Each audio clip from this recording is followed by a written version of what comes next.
Usomlomo wepalamente yeli unkosikazi Thandi Modise kunye nomkhuseli woluntu uAdvocate Busisiwe Mkhwebane bazakuba kwidabi lezomthetho. Kukho iingxelo zokuba uAdvocate Mkhwebane ufake isicelo ngelokuthintela uphando lokuqwalasela ukuba usifanele kusini na isikhundla somkhuseli woluntu. Usomlomo wepalamente ungqinile ukuba wafumene amaphepha omkhuseli woluntu achaza ukuba uzimisele ukuya enkundleni. Kubonakala ingathi umkhuseli woluntu kwaye nosomlomo baza kunquzulana kwiinkundla zamatyala kungekudala. Umkhuseli woluntu ufuna kumiswe ikhwelo lasepalamente lokumsusa esihlalweni sakhe esithi le nkqubo ayihambisani nomgaqo-siseko. Kodwa usomlomo akavumelani nelinyathelo lomkhuseli woluntu. We just wanting to see what the papers say and to get whatever advice and representation that we need. So I do think that the matters will go to court, but we are very confident as Parliament that we have no special interest in the matter.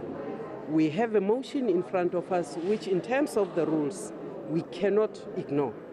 Kusenjalo Modise uthi amalungiselelo womsitho kamongameli Ramaphosa okuwisa intetho yesizwe ahamba ngokulindelekileyo, kodwa uthi lendlu yowiso-mthetho iziphawulo ezigrogriso zokuphazamisana nalo msitho. I-EFF ifuna kugxothwe umphathiswa uPravin Gordhan.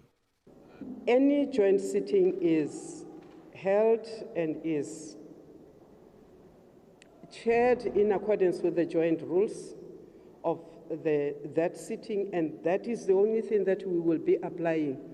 We have not and we do not intend to go out of our way to plan anything extraordinary. Osaziwayo abalindelekileyo ukuba bazimase lo msitho babalula uNumzana uThabo Mbeki, uRhalima Motlande, uFW de Klerk kwaye nogqirha uFreni Jenwala nobaleka Mbethe. Kulelani Philip, SABC News ePalamente.